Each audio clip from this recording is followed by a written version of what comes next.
called We Need Jungle. It is based around.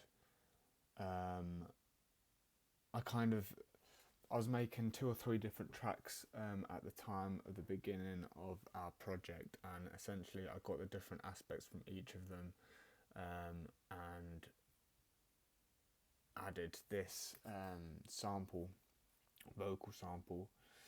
What name is given to the genre of dance music that developed in the UK in the early 1990s? The title of the track comes from this line here. I can't accept drum bass. We need jungle, jungle, jungle.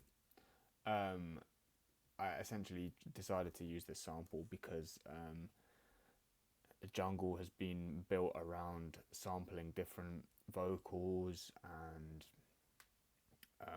everything pretty much, but the use of this sample here leading into the drop is very synonymous with the sort of jungle that this track was based around, which is less liquidy, more gritty, and kind of being the purpose to be played in clubs sort of thing. So in terms of harmonically, it kind of all stays within this area, and obviously there's the bass as well, but in the higher kind of harmonic range, most of it is based around this pad that I stretched out and added a lot of reverb onto, and that is essentially that's what plays throughout, and it stays there. It provides all the atmosphere too, so I didn't really need much. The only atmosphere that I have is this sample again.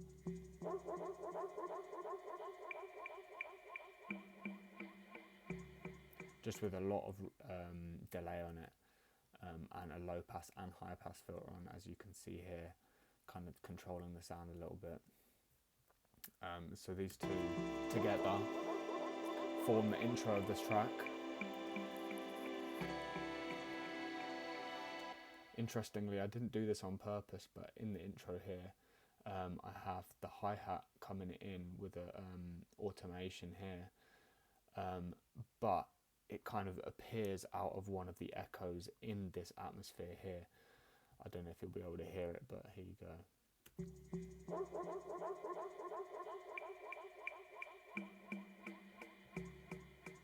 So out of this click here,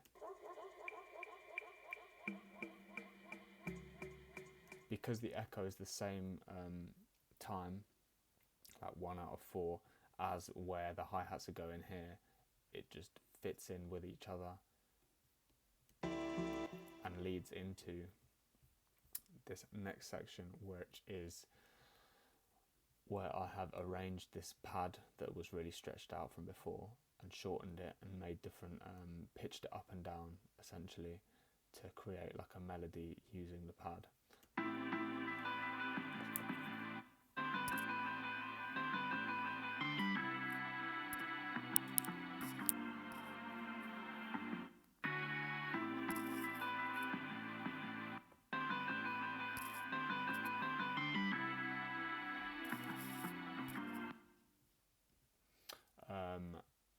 So yeah, that's the main idea for the track, and together with a riser that's just white noise here, and what name is given? The vocal sample, it leads quite nicely into the drop. A guy called Gerald Goldie. Drum and bass. Can't accept drum bass. We need jungle, jungle, jungle.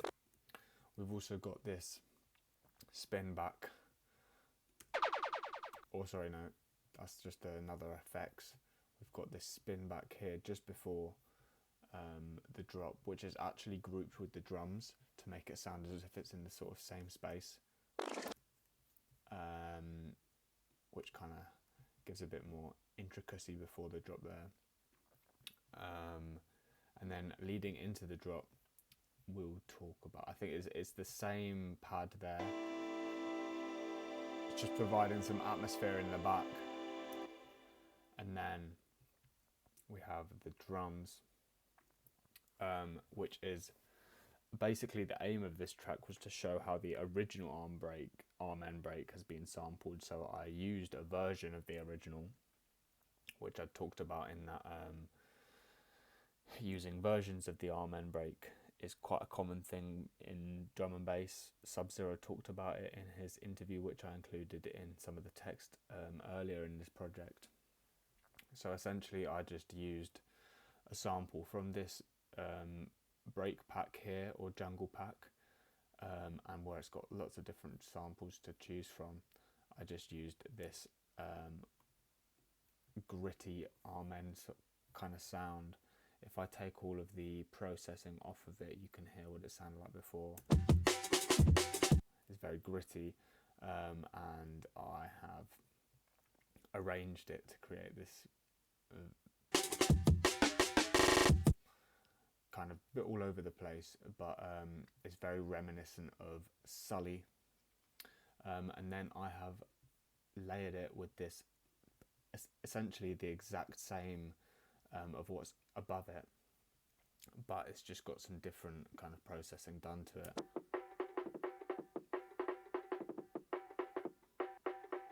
So layered with this.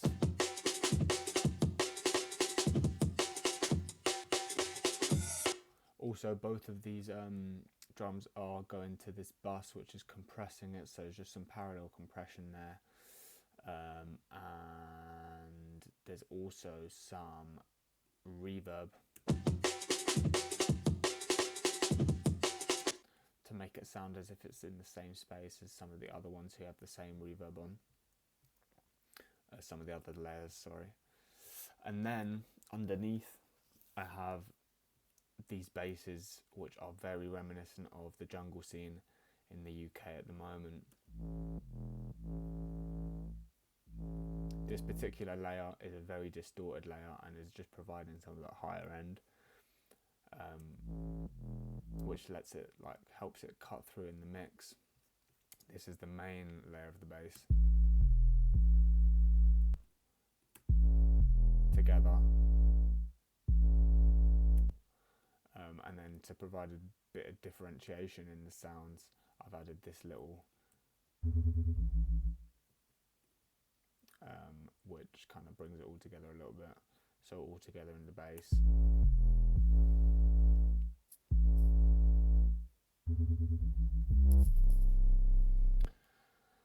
The bass here was made on it's just a sample, which I've kind of cut so that it starts on the right bit, but also these basses here are also a sample, which I like with the drums above.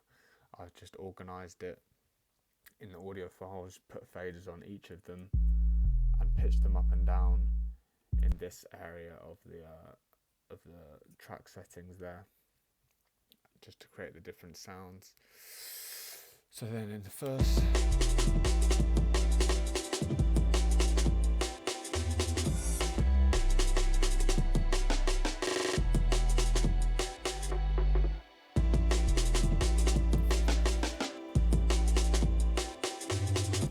second half of the drop, I have this pause at the beginning, which gives it a bit of space, and then some hits on the drums kind of automated up.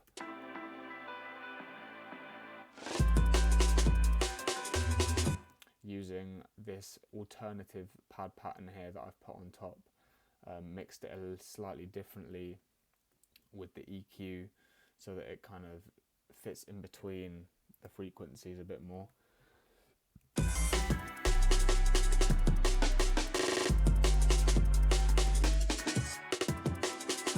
The drums throughout, there's a few different variations to keep it interesting, like here where I pitched it down a bit more, and then also like here, where it cuts out just before, and then at the end I have these kind of extra layers providing some delay so that it kind of gives it a bit of space.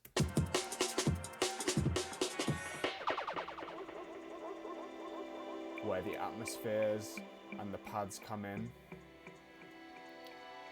this time there's a new pad coming in here which wasn't heard before, and is basically just shifted up 12 semitones, so up an octave, and I've put it through this tremolo.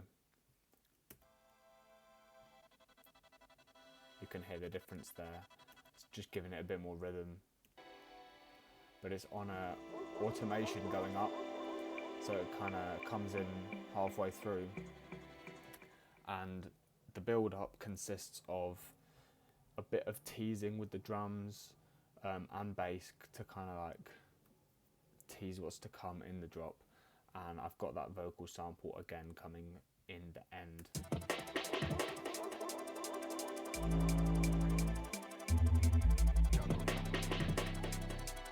And then we have the last drop of the track, which is meant to be the heavier part of the track. The basses are slightly lower or have a different pattern, and the drums are a bit more all over the place.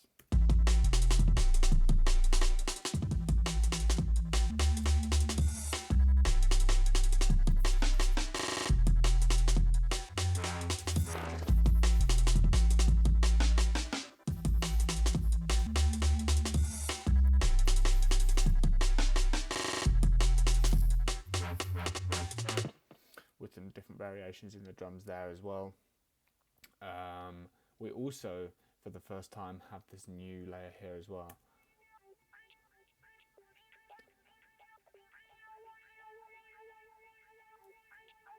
which is just an additional kind of harmonic layer there.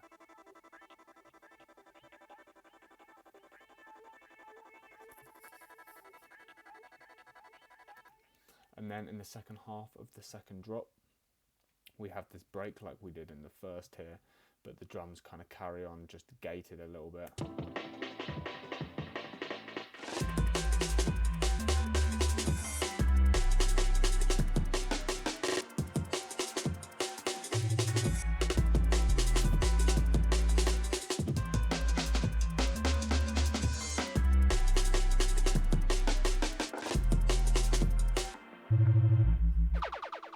And then the outro, which is essentially just the same pads that were in the middle of the track. And that's essentially it. There is a lot of EQing in this track. The only other thing that I wanted to talk about was the grouping in this track. Very similar to kind of the other track, The Realm. I basically just try to keep the basses in one group, the same with the drums, and because it's in a summing group, it means that I can effectively process the whole group, so that's without any of it, and with the processing kind of makes a massive difference. And yeah,